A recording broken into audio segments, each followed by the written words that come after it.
नमस्कार, सबकी नजर में आप सभी का स्वागत है। मैं हूं श्याम शंकर पांडे। आप देख रहे हैं सबकी नजर समाचार। आइए ले चलते हैं आपको समाचार की ओर। स्वदेशी अपनाने से हमारे देश की सारी व्यवस्थाएं ठीक हो सकती हैं, अर्थव्यवस्थाएं बहुत ही मजबूत हो सकती हैं। उक्त बातें सबकी नजर से बातचीत के दौरान समाज सेवी सौरभ पांडे ने कहा। उन्होंने कहा कि हमारे भारत को लूटने के लिए कुछ कंपनियां रह गई थी। उस समय के प्रधानमंत्री रहे नेहरू जी की नाकामी थी, जिन्होंने उन कंपनियों के ऊपर एक्शन नहीं लिया था। नतीजा रहा कि वो कंपनियां आज भी लूट रही हैं। पांडे ने कहा कि फैक्ट्री हमारी, कारीगर हमारे, जमीन हमारी, खरीदार हम और फायदा उसका 60% विदेश जाए। उन्होंने कहा कि स्वदेशी आंदोलन में इतनी बड़ी शक्ति है कि भारत के लोग यह स्वदेशी अपनाना शुरू कर दें तो भारत की अर्थव्यवस्था बहुत ही मजबूत हो जाएगी। उन्होंने कहा कि स्वदेशी का ही नतीजा था कि अंग्रेज हमारे सामने झुक गए थे।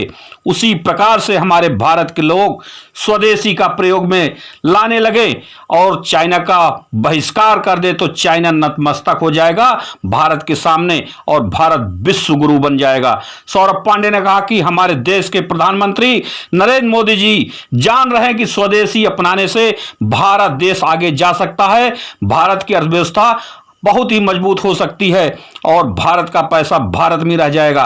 पांडे ने कहा कि आजादी के 70 सालों तक भारत देश में जो सरकारें रहीं जो स्वदेशी के लिए जागरूक नहीं हुई, जिससे हमारे स्वदेशी का प्रचार प्रसार हो सके।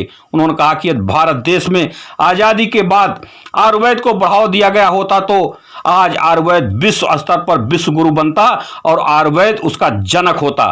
पेश है सर्वेश तिवारी की खास रिपोर्ट। स्वदेशी अपनाओ, देश बचाओ। चाइनीज का विरोध हो रहा है भारत में। चारों तरफ देख रहे हैं आप, रोड पर लोग उतर रहे हैं और पुतला फूंक रहे हैं। चाइनीज का सामानों का विरोध कर रहे हैं। उसको लेकर के आज हमारी टीम, सबकी नजर की टीम, मशहूर समाज सेवी सौरभ पांडे जी के पास आई है। देखिए आप, हमारे बीच में सौरभ पांडे जी खड़े हैं। आइए बात करते हैं स्वदेशी को लेकर के। पांडे जी, चाइनीज का विरोध लोग कर रहे हैं, देख रहे हैं जगह जगह पुतला लोग फूंक रहे हैं, क्या कहना, क्या विचार आपका? देखिए, हमारा तो बस इतना कहना है कि स्वदेशी अपनाने से, जैसे मोदी जी ने कहा भी है, स्वदेशी अपनाने से हमारे देश की सारी व्यवस्थाएं ठीक हो सकती हैं, हमारे देश की अर्थव्यवस्था ठीक हो सकती है। और आपको मैं एक बात बताऊं, हमारे यहाँ ईस्ट इंडिया कंपनी तो चली गई, लेकिन ईस्ट इंडिया कंपनी के जाने के बावजूद भी हमारे देश में कई ऐसी कंपनियां हैं जो भारत को लूटने के लिए उस समय रह गई थी। और कहीं न कहीं हमारे देश के प्रधानमंत्री नेहरू जी की नाकामी थी उसमें, जिन्होंने उस पर एक्शन नहीं लिया। नतीजा वो कंपनियां आज भी हमको लूट रही हैं। उसका सीधा उदाहरण आप समझ लीजिए, हिंदुस्तानी यूनिलीवर कंपनी 60% मुनाफा वहाँ जाता है उसका, ब्रिटेन। तो ये केवल हमको लूटने के लिए कंपनियां टिक गई थी। स्वदेशी मतलब हमारे यहाँ जो कारीगर, जो फैक्ट्री हमारी, सोचिए आप, फैक्ट्री हमारी, कारीगर हमारे, जमीन हमारी और खरीदार हम और फायदा उसका 60% विदेश जाए, ये कौन सी बात होती है? ये हिंदुस्तान यूनिलीवर है। पहले ही यूनिलीवर था, बाद में उसको हिंदुस्तान जोड़ दिया गया, जिससे कि भारत के जनता के बीच में ये दर्शाया जा सके कि ये भारत की बनी हुई है, भारत का प्रोडक्ट है जो बना है। तो कुल मिलाकर स्वदेशी आंदोलन में इतनी बड़ी शक्ति है। अगर हम पूरा देश, भारत का 135 करोड़ जनसंख्या, अगर भारत देश स्वदेशी प्रयोग में लाना शुरू कर दे तो भारत की अर्थव्यवस्था कहीं न कहीं बहुत मजबूत हो जाएगी। आपको याद होगा 1905 में बंगाल विभाजन पे जब उसका विरोध हुआ देश में, तो लोकमान्य तिलक जी ने उसका मार्गदर्शक बने और नतीजा क्या हुआ कि 1905 से विरोध शुरू हुआ। 1911 आते आते उनको अपना द बंगाल डिवाइडन एक्ट वापस लेना पड़ा अंग्रेजों को। अंग्रेज झुक गए। स्वदेशी का नतीजा था कि अंग्रेज हमारे सामने नतमस्तक हो गए। अगर उसी प्रकार से आज पूरा देश 135 करोड़ जनसंख्या अगर स्वदेशी को प्रयोग में अपने लाने लगे तो कहीं न कहीं आप मान के चलिए और चाइना का बहिष्कार कर दे तो चाइना नतमस्तक हो जाएगा भारत के सामने और भारत विश्व गुरु बनेगा।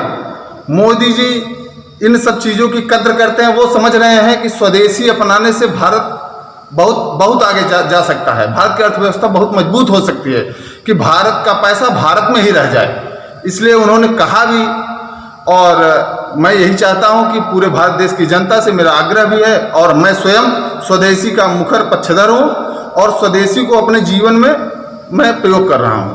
अभी केंद्र सरकार ने कहा है टेलीकॉम कंपनियों को और बीएसएनएल को चाइनीज सामानों का इस्तेमाल कम से कम करें, और काफी बहुत सारे ऐसे ऐप हैं मोबाइल में जो उनको ब्लॉक करने के लिए कह दिया। देखिए, ये तो बहुत अच्छी चीजें हैं और कहीं न कहीं इससे हमारे जो भारत की कंपनियां हैं उनको सपोर्ट मिलेगा, हमारी कंपनियां मजबूत होंगी।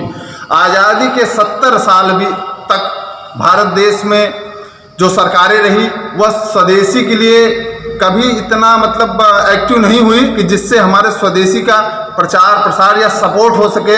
आप देख लीजिए, आयुर्वेद को देख लीजिए, आज वर्ल्ड लेवल पे, विश्व स्तरीय पे कोरोना जैसे महामारी की इलाज नहीं हो पा रहा है।